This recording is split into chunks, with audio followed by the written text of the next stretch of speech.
So a very common mistake that I see young businesses make is that they confuse their business's profitability with cash flow. Please understand that these are two very distinct ideas, related ideas, but distinct ideas. And your focus should not be profitability. Your focus should be on cash flow.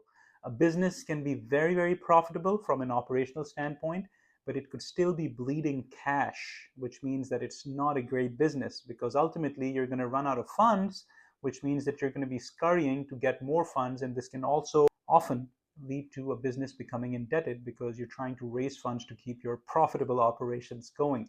So just to give you an idea, imagine if you make a lot of sales, but those are credit sales and your customers say, oh, I'll pay you 30 days later.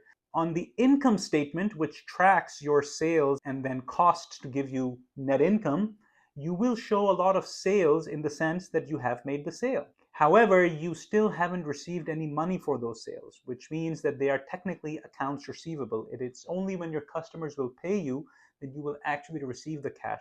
Secondly, even if your customers pay you quick, or say most of your transactions are on cash, even then, what your income statement does not show you is any cash drainage that is happening because you have to invest in short-term assets like inventory or long-term assets like property, plant, and equipment. So as an example, let's suppose you have a dessert shop. If you need to buy more and more inventory so that you can translate that into a finished good and eventually make the sale, yeah, your customers pay you in cash for those products. You're continually having to spend more and more money in your inventory. So your cash is always tied up. And secondly, as you're starting to sell more and more, if you need to invest, say, in a new machine that makes milkshakes or a new machine that makes coffee, that's cash drainage as well. A typical income statement will not capture that.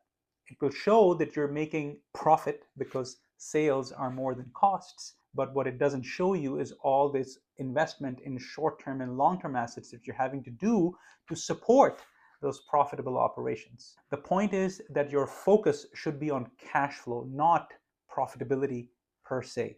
Yes, high profitability is good, but if it is coming at the expense of you bleeding more and more cash, then it's not.